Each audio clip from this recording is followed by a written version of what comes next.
Dr. Valkyrie, guest of honors, to take her time. Next, I would like to call Miss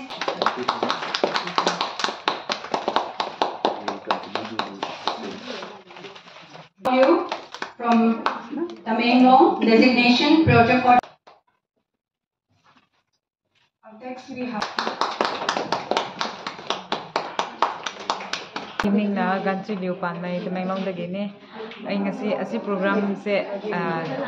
pre hai se unexpected hai se ga aduna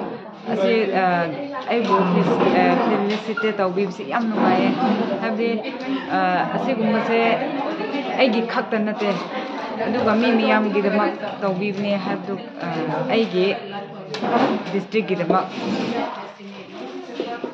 ming chat handi be sei ai yamna harawe mi khrana je tholasu chatse hana te so bata se hai bukan so moi se lote lolaga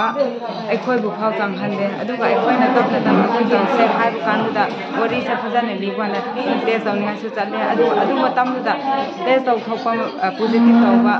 nupi nupa bu puselaga aikhoi yum na phau chang hanga da se aikhoi imong na phau ya bining de adubu isor gaming dana aikoi su thabak tawbni tawbudu da kri su aikoi ngonda pakni bakri su laipi de adugana aduda natraga adu loi silaga covid vaccination matang da su aikoi na japam tam da mi khran de hidak kapna phabanate aikoi gi chinjang na phabna hai ho kumba argument thaw aikoi bu tawe adubu tase hana aikoi na tum awareness piba matam da aikoi na khamoi gi bahara gi damak piraga aikoi chapne aduga noi gi asiba athopa kri oirisu ekho government na mateng pangbi gani tawpham taw bi tawbi ne ha asigumba wafam hause ekho asasi awareness awra